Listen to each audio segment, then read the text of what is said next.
So just last week, we were talking about a new report from Variety that Disney is desperate for original movie ideas that appeal to Gen Z men. Men, they say, between the ages of 13 and 28. And they're looking at tons of different scripts. They're done recycling IP.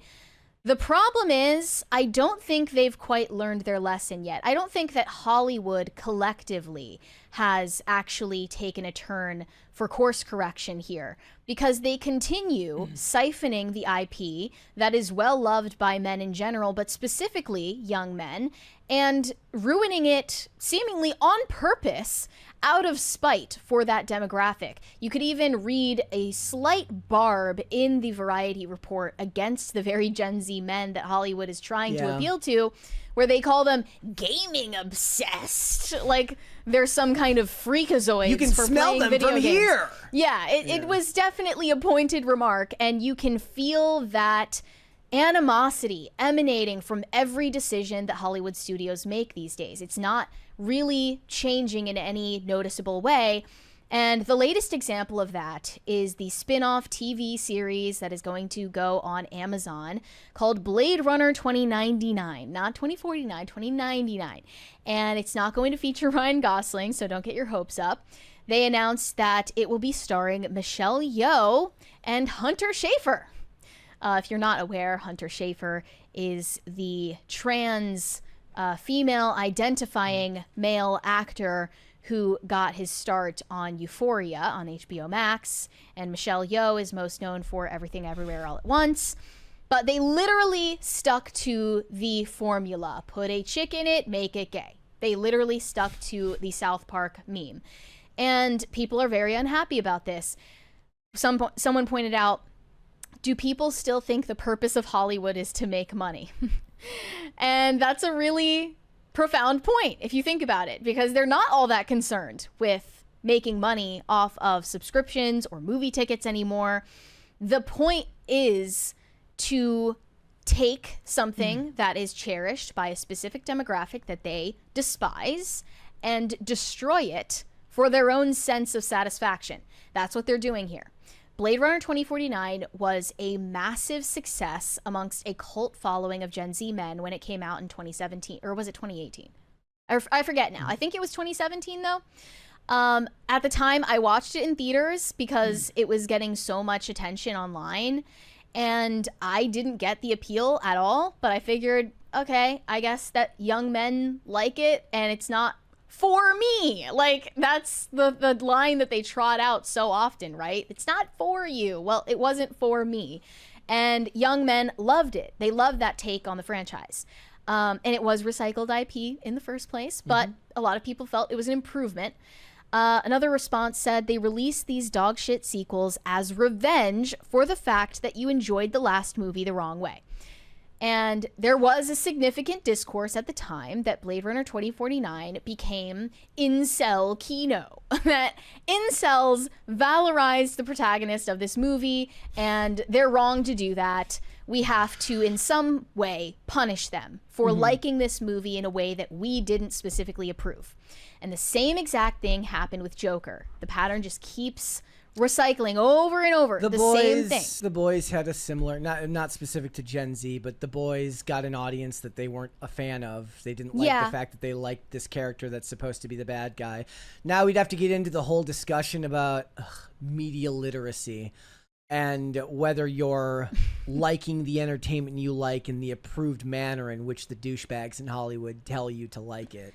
Which is a whole other discussion. I wouldn't say the audience for the Boys series was primarily Gen Z. No. I'm just saying it's the media were literacy discussion about you're not liking this for the right reasons, therefore we're going to make it worse. There were similar sentiments, like you like this series for the wrong reasons, and therefore we have to prove you wrong. Let's take this super chat now because it's relevant to the topic. This one's from FNZ01 says, if representation doesn't matter, why do Gen Z men need media that speaks to them? I actually don't agree with the idea that representation doesn't matter. It does. I think it does. Just some people should be represented more than others.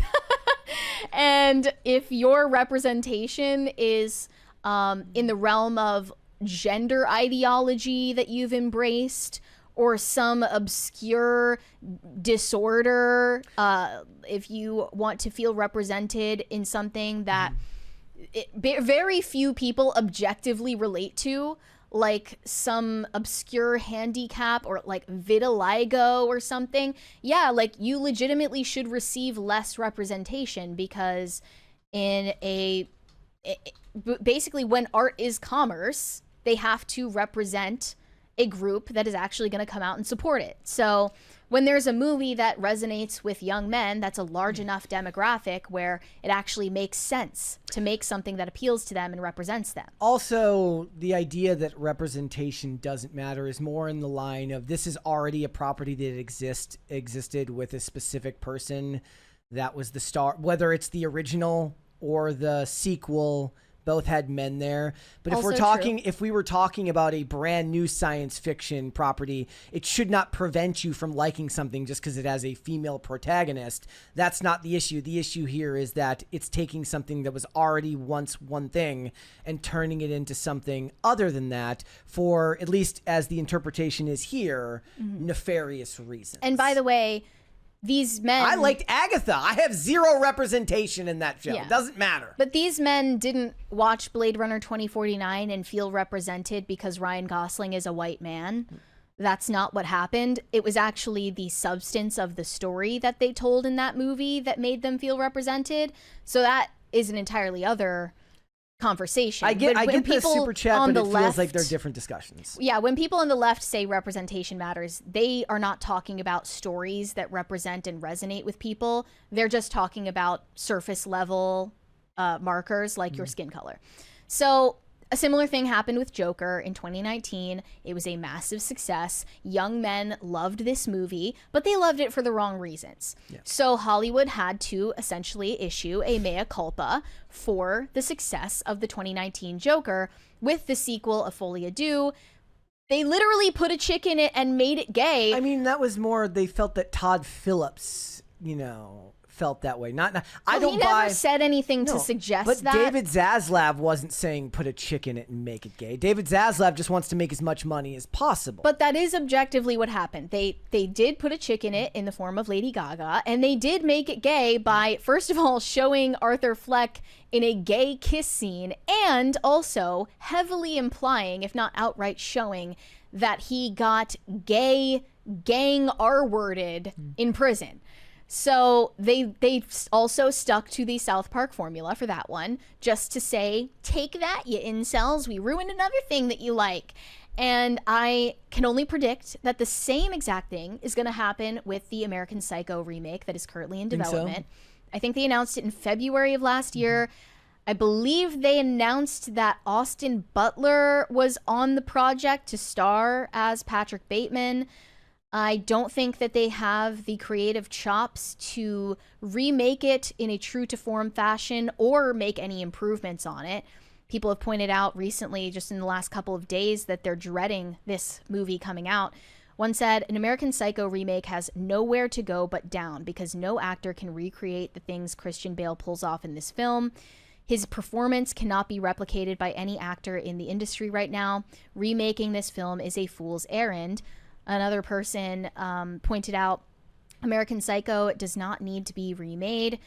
And this was just getting a lot of traction because of Blade Runner 2049, or rather 2099, and how they're essentially giving a huge middle finger to the male audience that likes these properties. Here's another reason why people aren't going to show up. No Denis Villeneuve, no Hans Zimmer, no Roger Deakins.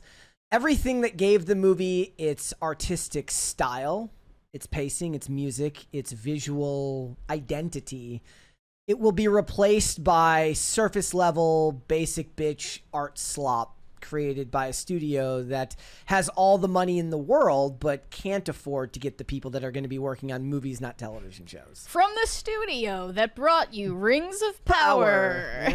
Yep. Look, the funny thing is like there is endless examples of like movies that have been made into TV shows that they try multiple times to make it work. It never does. For instance, there was a Limitless TV show that only got 22 episodes. It's one of my favorite single seasons of television ever made. Bradley Cooper only shows up in 5 episodes, and even that was a big deal, given that it was back in like 2016 or 27. Like any actor of his caliber showing up on network television was a huge deal back then. It's obviously not as much now, but I love that show because it was silly and fun, but it wasn't made with malice. Whereas, which, you know, I can't know what's in the heart of whoever made this show, if that's why they cast Michelle Yeoh, who complains constantly about not getting enough work because she's aging out. No, because of her age more than her race. She has also talked yet about she always gets, yet she works race more than anybody in the world. I don't know if they did this for those reasons, but I know it's going to be interpreted that way, so it doesn't really matter whether they actually looked at a piece of paper and said, yeah, this is a great idea, and just were that dumb. They're not dumb, okay? They're investing hundreds of millions of dollars into these movies and TV shows. What they're showing now is that studios like Netflix and Amazon are increasingly using algorithms and statistics. Like the story that I've always heard is like the way House of Cards came to be was because they were like, people liked the British version of this show. We have data that says people like Kevin Spacey.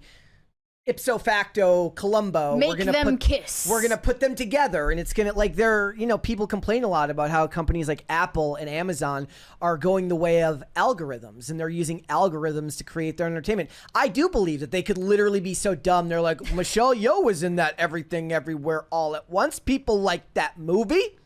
Euphoria is popular with the kids, therefore we'll put Hunter Schafer in it.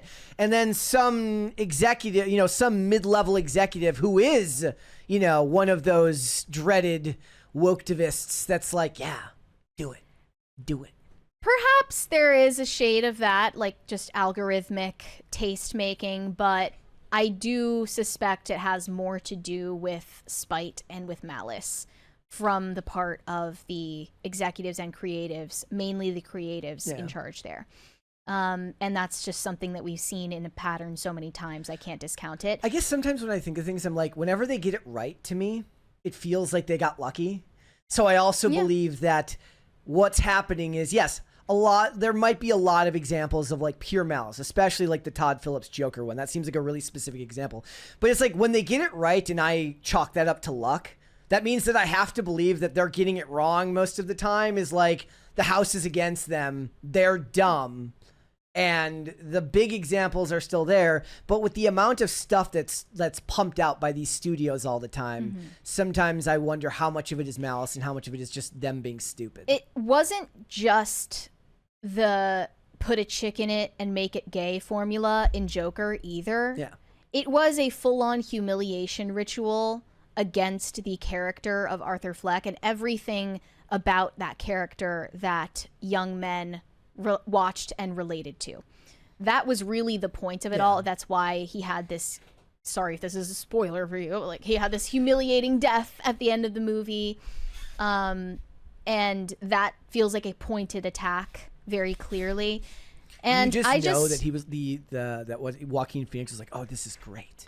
Like, cause you know the art house of the. You can see in the film festival clips. From the lip reading analysis that he's literally whispering to the other people involved in the sequel, like, oh my gosh, it was terrible. I forgot about that. So I don't think Joaquin Phoenix even liked the sequel. I'm the one who can think of him for as what being it's like worth. that guy who's like, he's so annoyingly artsy and up his own ass. He's like, oh, it's so great. But it was a long time ago now, which is crazy to think about. But I can't emphasize enough the absolute flurry of hysterical headlines about Joker in 2019. The feds released a bulletin on risks that could occur at the movie theaters showing it. There were families of the Aurora victims speaking out about the dangers of another Joker movie. There were countless think pieces about whether it was sympathetic to incel culture. Warner Brothers shut out the media from the last screenings because they were sick of the actors getting questions about it. Exactly. They're like, bro, we just made Taxi Driver. Can you like leave us alone? So they eventually, in 2024, had to put up this sequel as some sort of mea culpa for putting the first one out and the unintentional appeal that it had to Gen Z men. So, you know, maybe Disney is correcting course, but for the rest of Hollywood, they're still showing a very pointed animosity toward Gen Z men. Yeah. Yeah.